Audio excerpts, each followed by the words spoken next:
Hey there everyone, it's Andrea again, and today I'm going over Chapter 5 in the book Psycho-Cybernetics by Dr. Maxwell Maltz. Chapter 5 is titled How to Utilize the Power of Rational Thinking. And I wanted to read two sections from the chapter, and let's start with on page 71 under Examine and Reevaluate Your Beliefs. Remember that both behavior and feeling spring from belief. To root out the belief which is responsible for your feeling and behavior, ask yourself, why?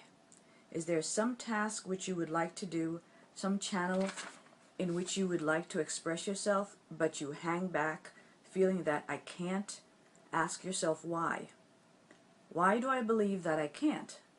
Then ask yourself, is this belief based on an actual fact, or upon an assumption, or a false conclusion? Then ask yourself these questions. 1. Is there any rational reason for such a belief?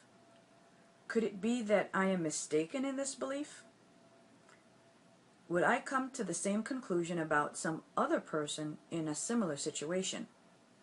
And the fourth and last question, why should I continue to act and feel as if this were true if there is no good reason to believe it? Don't just pass these questions by casually. Wrestle with them. Think hard on them. Get emotional about them. Can you see that you have cheated yourself and sold yourself short, not because of a fact, but only because of some stupid belief? And the other section I wanted to read today is on page 73, and it's titled The Power of Deep Desire. Rational thought, to be effective in changing belief and behavior, must be accompanied by deep feeling and desire. Picture to yourself what you would be like, what you would like to be and have, and assume for the moment that such things might be possible. Arouse a deep desire for these things. Become enthusiastic about them, dwell upon them, and keep going over them in your mind. Your present negative beliefs were formed by thought plus feelings. Generate enough emotion or deep feeling, and your new thoughts and ideas will cancel them out. So those are the two sections that I wanted to read to you, and that I guess just kind of resonated with me. As I was going over, just thinking about the chapters that I've already read and the videos that I've already spoken about to you, I started to evaluate, I guess, myself and what I've already discussed, and then I started to question some of the things that I was saying with regards to, was it okay for me to put my spin on some of the ideas that I got from the book? And then I remembered that in the preface, Dr. Maltz himself wanted us to, make our own summation of the chapter. It says, you will digest the information in this book better if you do your own analysis. The author himself wanted us to note what we got from the book at the end of each chapter, not just what he's saying.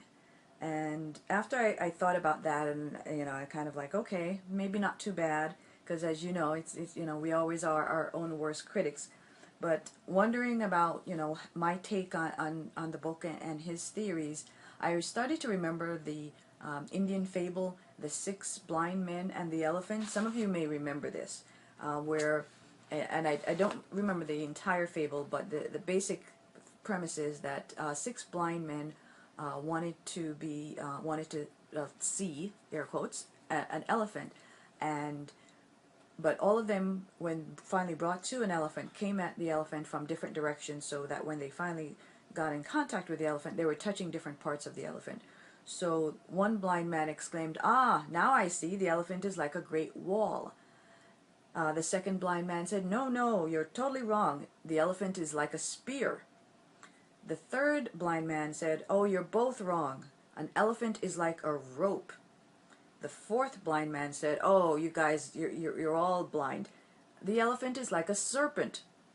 And then, chuckling off to the side, one of the blind men said, "Oh, you have it so wrong. The elephant is like a fan." And finally, the last blind man saying, "You all should have stayed home. The elephant is like the trunk of a great tree."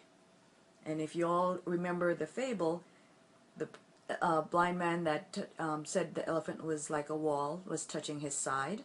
The one that said it was like a spear was actually touching a tusk.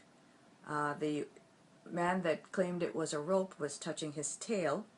And our serpent was actually the trunk of the elephant, the fan, of course, the great ears, and the one that described it as a great tree trunk was touching one of the elephant's leg. So I brought that up because I thought it was important to remember, as I started to question, what I was understanding and, getting from the book itself is like, I think we all have to remember that no matter, what is written in a book, no matter what we read, we're all going to bring our own perspective to what we're going through. And in the book itself, no matter how plainly they write it out, when I read it, when you read it, even if it's the same words, we're probably all still going to have a different take on it, and that's still okay. While in that Indian fable, none of the blind men actually were able to see the entire picture of the elephant. What they each touched and saw and felt with their hands, for them, they were right. And I have to remember that. So for what we see and understand when we read these books, based on your experiences, you're right. So, take away the best that you can. Try to learn something new, though, and don't be afraid to examine what you're seeing or not seeing, and maybe try to see it from the other person's perspective. Thanks for joining me, and please, feel free to leave your comments. I'd love to hear from you. Have a great day.